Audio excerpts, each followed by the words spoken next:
ಹೆಬ್ಬಳಲು Shri Chakramata YouTube channel ವೀಕ್ಷಕರಿಗೆ ನನ್ನ ಹೃತ್ಪೂರ್ವಕ ನಮಸ್ಕಾರಗಳು. ಸುಭಾಷಿತ. ಚೆನ್ನಾಗಿ ಹಸಿದು ಉಣ್ಣುವ ಊಟ, ನೋವಿನ ನಂತರ ಕಲಿತ ಪಾಠ ಎರಡೂ ಅತ್ಯುತ್ತಮ. ಇವತ್ತು ನಾವು ದಿನಪಂಚಾಂಗಕ್ಕಿಂತ ಮುಂಚೆ ಇವತ್ತು ಮಕರ ಸಂಕ್ರಮಣ. ಅದರಿಂದ ಎಲ್ಲರಿಗೂ ಮಕರ ಸಂಕ್ರಾಂತಿ ಹಬ್ಬ ಇದೆ. ಅದರಿಂದ ಎಲ್ಲರಿಗೂ ಮಕರ ಸಂಕ್ರಾಂತಿಯ ಶುಭಾಶಯಗಳನ್ನ ನಮ್ಮ ಹೆಬ್ಬಳಲು ಶ್ರೀ ಚಕ್ರಮಾತಾದಿಂದ ತಿಳಿಸ್ತೀವಿ. ಇವತ್ತು ಮಕರ ಸಂಕ್ರಾಂತಿ ಬಗ್ಗೆ ತಿಳ್ಕೊಳ್ಳೋಣ. ಎಳ್ಳು ಬೆಲ್ಲ ತಿಂದು ಒಳ್ಳೆ ಮಾತಾಡು. ಮಕರ ಸಂಕ್ರಾಂತಿನಲ್ಲಿ ಎಳ್ಳು ಬೆಲ್ಲ ತಿಂದು ಒಳ್ಳೆ ಮಾತಾಡು ಅಂತ ಯಾವಾಗಲೂ ನಾವು ನಾಲ್ಗೆನಲ್ಲಿ ಕೆಟ್ಟ ಪದಗಳೇ ಬರ್ತಾ ಇರುತ್ತೆ. ಒಳ್ಳೆ ಪದ ಬರಬೇಕಾದ್ರೆ ಕಷ್ಟ. ಅದಕ್ಕೆ ಇದನ್ನಾರು ಮಾಡಲಿ ಅಂತ ಎಳ್ಳು ಬೆಲ್ಲ ತಿಂದು ಒಳ್ಳೆ ಮಾತಾಡು. ಉತ್ತರಾಯಣ ಅಂದರೆ ಏನು? ಇವತ್ತಿಂದ ಉತ್ತರಾಯಣ. ಸೂರ್ಯನು ಭೂಮಧ್ಯ ರೇಖೆಗೆ ಉತ್ತರಾಭಿಮುಖವಾಗಿ ಸಂಚರಿಸುವ ಕಾಲ. ಸಾಮಾನ್ಯವಾಗಿ ಜನವರಿ 14-15 ಪ್ರಾರಂಭವಾಗುತ್ತದೆ. ಮಕರಕ್ಕೆ ಸೂರ್ಯನು ಪ್ರವೇಶಿಸಿದ ನಂತರ ಮುಂದಿನ 30 ಗಳಿಗೆ ಬಹಳ ಪುಣ್ಯಕಾಲ. ಅದಕ್ಕೆ ಪಂಚಾಂಗದಲ್ಲಿ ಉತ್ತರಾಯಣ ಪುಣ್ಯಕಾಲದ ಸಮಯವನ್ನು ತಿಳಿಸಿರುತ್ತಾರೆ.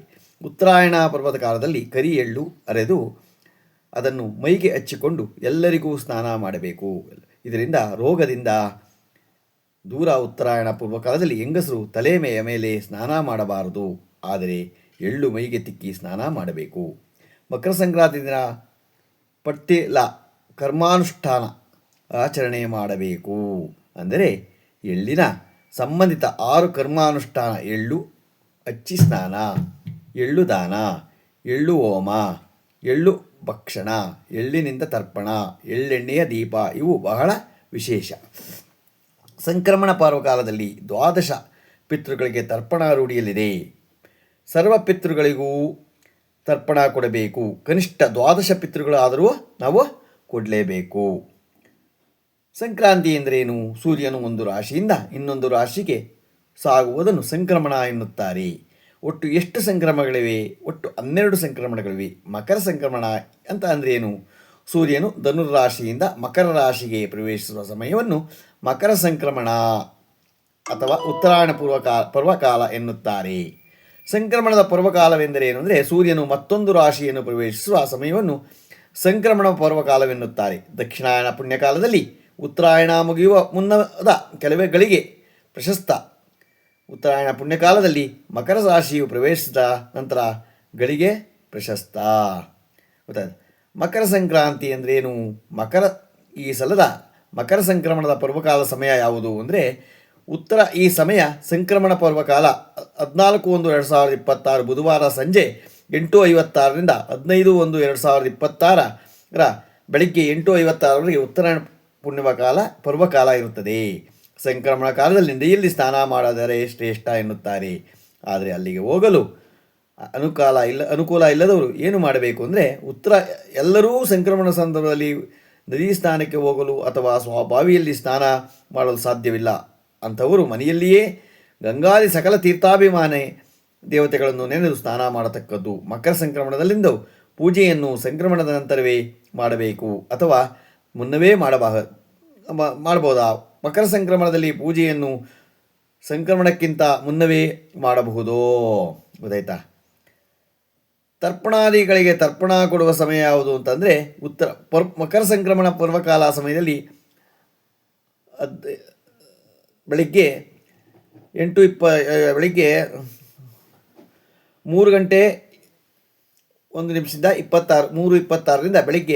8:56 ಕೊಡಬಹುದು. ಸಂಜೆ ಯಾವತ್ತು 14:03:26 ಬೆಳಗ್ಗೆ 8:56 ತರ್ಪಣ ಕೊಡಬಹುದು.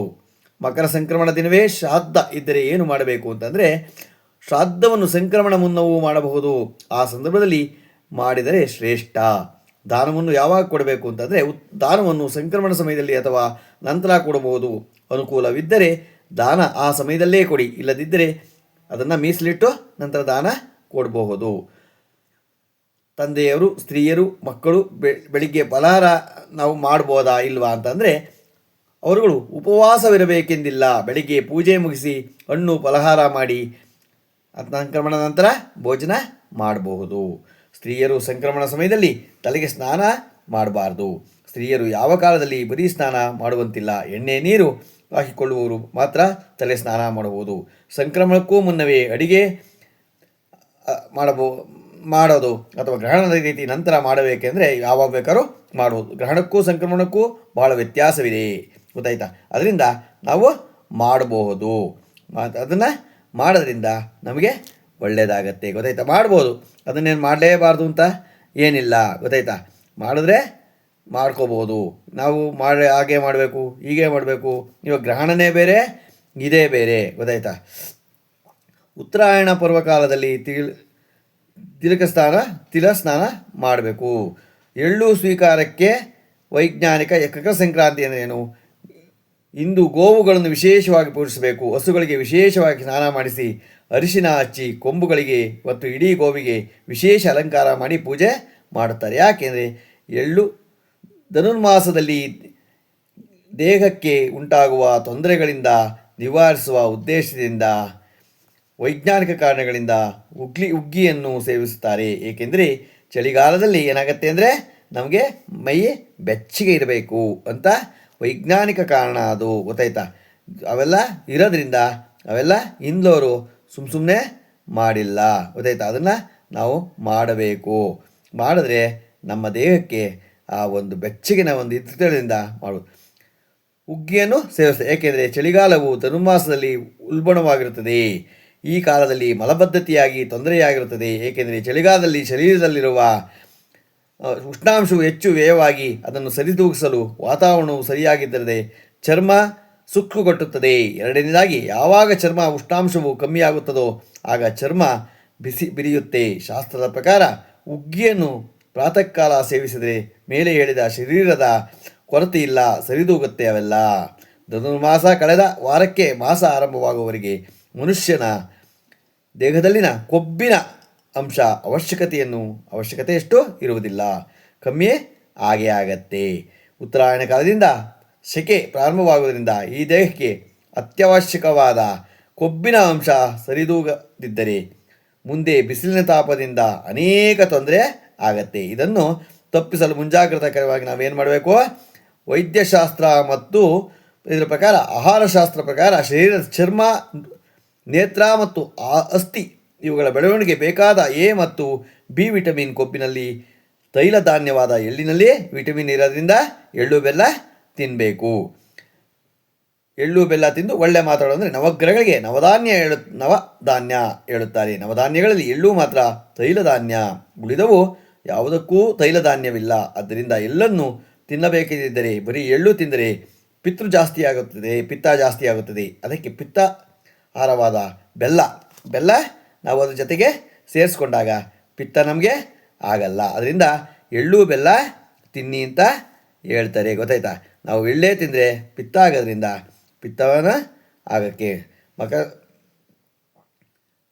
ಏನಾಗುತ್ತೆ ಅಂದರೆ ನಾವು ಎಳ್ಳು ಬೆಲ್ಲ ಎರಡೂ ತಿನ್ನಬೇಕು.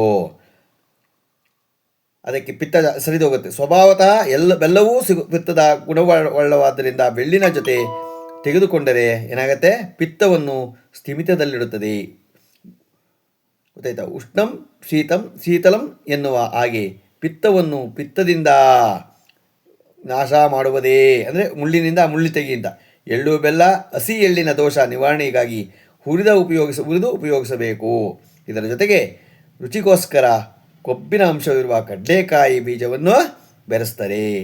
ತಿನ್ನಬೇಕೆಂದಿದ್ದರೆ ಎಳ್ಳಿನ ವಾತ, ವ್ರಣ ಮತ್ತು ಚರ್ಮರೋಗ ನಿವಾರಣೆಗೆ ಮಾಡುವ ಗುಣವಿದೆ. ಇದಕ್ಕೆ ರಕ್ತ ವೃದ್ಧಿ ಮಾಡುತ್ತೆ. ಅದರಿಂದ ಎಲ್ಲನೂ ಸಂಕ್ರಾಂತಿ ದಿನ ನೋಡಿ ಎಷ್ಟು ಹಾಕಿರ್ತಾರೆ. ಸಂಕ್ರಾಂತಿ ದಿನ ಸಂಜೆ ಮಕ್ಕಳನ್ನು ಕೂಡಿಸಿ ಆರತಿ ಮಾಡಿ ಬೋರೆ ಹಣ್ಣು, ಎಳಚಿ ಹಣ್ಣು, ಗೊತ್ತಾಯ್ತಾ, ಕಬ್ಬಿನ ಚೂರು, ನಾಣ್ಯಗಳನ್ನು ಹಾಕುತ್ತಾರೆ. ಯಾಕೆಂತಂದರೆ ಮಕರ ಸಂಕ್ರಾಂತಿ ಸಂಜೆ 5 ವರ್ಷಗಳ ಒಳಗಿನ ಮಕ್ಕಳನ್ನು ಕೂಡಿಸಿ ಆರತಿ ಮಾಡಿ ಅವರಿಗೆ ಬೋರೆ ಹಣ್ಣು, ಎಲಚಿ ಹಣ್ಣು, ಗೊತ್ತಾಯ್ತಾ, ಕಬ್ಬಿನ ಜಿಲ್ಲೆಯ ಚೂರು ಮತ್ತು ನಾಣ್ಯಗಳನ್ನು ಕೂಡಿಸಿ ಅವರ ತಲೆಯ ಮೇಲೆ ಎರೆಯುವುದನ್ನು ಮಾಡುತ್ತೇವೆ. ಏಕೆಂದರೆ ಇದಕ್ಕೆ ವೈಜ್ಞಾನಿಕ ಕಾರಣವಿದೆ. ಆಯುರ್ವೇದ ರೀತಿ ನೆಗಡಿ, ಕೆಮ್ಮು, ಮೂಲವ್ಯಾಧಿ, ಸುಟ್ಟಗಾಯ, ಬೆವರುವುದು, ಬಿಕ್ಕಳಿಕೆ ಮೊದಲಾದಕ್ಕೆ ಎಲೆ ಅರಚಿ ಹಣ್ಣಿನಿಂದ ಮಾಡಿದ ಔಷಧಿಗಳು ಬಹಳ ಪರಿಣಾಮಕಾರಿ. ಇಷ್ಟೇ ಅಲ್ಲ, ಅವು ಮಕ್ಕಳಲ್ಲಿನ ತುಂಟತನ, ಹಠಮಾರಿತನ ಹೋಗಲಾಡಿಸಲು ಸಹಕಾರಿ. ಎಲಚಿ ಹಣ್ಣಿನ ಕಷಾಯವನ್ನು ಇಂತಹ ಮಕ್ಕಳಿಗೆ ಕೊಡುವ ವಾಡಿಕೆ ಇದೆ. ಆದ್ದರಿಂದ ಸ್ಪರ್ಶದಿಂದ ಕೂಡ ಅದರ ಗುಣ ಬರುತ್ತೆ ಅಂತ ಅದನ್ನೆಲ್ಲ ಮಾಡ್ತಾರೆ. ನಮ್ಮ ಹಿಂದೋರು ಸುಮ್ಮನೆ ಯಾವುದು ಮಾಡಿಲ್ಲ. ಅದರಿಂದ ನಾವು ತಿಳ್ಕೊಂಡು ಹೋಗಬೇಕು. ತಿಳ್ಕೊಳ್ಳೋದಲ್ಲೇ ಏನೋ ಮಾಡೋದು, ಏನೋ ಬಿಡೋದು, ಗೊತ್ತಾಯ್ತಾ? ನಾವು ಅದನ್ನು ಹಿಂದೋರು ಮಾಡಿರೋದ್ರಿಂದ ಅದನ್ನು ನಾವು ನಮ್ಮ ಹಿಂದೂ ಸಂಸ್ಕೃತಿನ ಯಾವಾಗಲೂ ಬಿಡಬಾರ್ದು, ಮಾಡ್ಕೊಂಡು ಹೋಗೋಣ. ಇವತ್ತು ದಿನಪಂಚಾಂಗವನ್ನು ತಿಳ್ಕೊಳ್ಳೋಣ. ದಿನಾಂಕ 15/1/2026 ಗುರುವಾರ, ಶ್ರೀ ವಿಶ್ವಾವಸುನಾಮ ಸಂವತ್ಸರ, ಉತ್ತರಾಯಣ, ಹೇಮಂತ ಋತು, ಪುಷ್ಯಮಾಸ, ಕೃಷ್ಣ ಪಕ್ಷ, ತಿಥಿ ದ್ವಾದಶಿ, ರಾತ್ರಿ 1:57, ನಕ್ಷತ್ರ ಜ್ಯೇಷ್ಠ, ಮಳೆ ಉತ್ತರಾಷಾಢ 2ನೇ ಪಾದ. ಮಕರ ಸಂಕ್ರಾಂತಿ ಇವತ್ತು. ಮಕರ ಸಂಕ್ರಾಂತಿಯ ಹಬ್ಬದ ಶುಭಾಶಯಗಳು ಎಲ್ರಿಗೂ ನಮ್ಮ ಶ್ರೀಚಕ್ರ ಮಾತಾ ಹೆಬ್ಬಳದೂರು ಶ್ರೀಚಕ್ರ ಮಾತಾ ಯೂಟ್ಯೂಬ್ ಚಾನಲ್ಗಳಿಂದ ತಿಳಿಸ್ತೀವಿ. ರಾಹುಕಾಲ 1:59ರಿಂದ 3:25, ಉಳಿಕೆ ಕಾಲ 9:41ರಿಂದ 11:07, ಯಮಗಂಟ ಕಾಲ 6:48ರಿಂದ 8:15. ಇವತ್ತು ಯಾರು ಹುಟ್ಟು ಹಬ್ಬ ಆಚರಣೆ ಮಾಡ್ಕೊತಿದ್ರು, ಮದುವೆಯಾದ ದಂಪತಿಗಳು ವಾರ್ಷಿಕೋತ್ಸವ ಆಚರಣೆ ಮಾಡ್ಕೊತಿರೋರಿಗೆ ನಮ್ಮ ಹೆಬ್ಬಳದೂರು ಶ್ರೀಚಕ್ರ ಮಾತಾ ಯೂಟ್ಯೂಬ್ ಚಾನಲ್ ಕಡೆಯಿಂದ ಶುಭ ಕಾಮನೆಗಳನ್ನು ತಿಳಿಸ್ತೀವಿ. ದೇವರವರಿಗೆ ಆಯುಸ್ಸು, ಆರೋಗ್ಯ, ಐಶ್ವರ್ಯ ಎಲ್ಲ ಕೊಟ್ಟು ಕಾಪಾಡಲಿ ಅಂತ ಕೇಳ್ಕೊತೀನಿ. ನಮ್ಮ ಹೆಬ್ಬಳದೂರು ಶ್ರೀಚಕ್ರ ಮಾತಾ ಯೂಟ್ಯೂಬ್ ಚಾನಲ್ ಯಾರು ಸಬ್ಸ್ಕ್ರೈಬ್ ಆಗಲು ದಯಮಾಡಿ ಸಬ್ಸ್ಕ್ರೈಬ್ ಆಗಿ, ಲೈಕ್ ಕೊಡಿ. ಇದು ನಿಮ್ಮದೇ ಚಾನಲ್ ಆಗಿರೋದ್ರಿಂದ ನಮ್ಮ ಲಿಂಕನ್ನು ಬೇರೆ ಗ್ರೂಪ್ಗಳಿಗೆ ಫಾರ್ವರ್ಡ್ ಮಾಡಿ. ನಮಸ್ಕಾರಗಳು, ನಮಸ್ಕಾರಗಳು, ನಮಸ್ಕಾರಗಳು.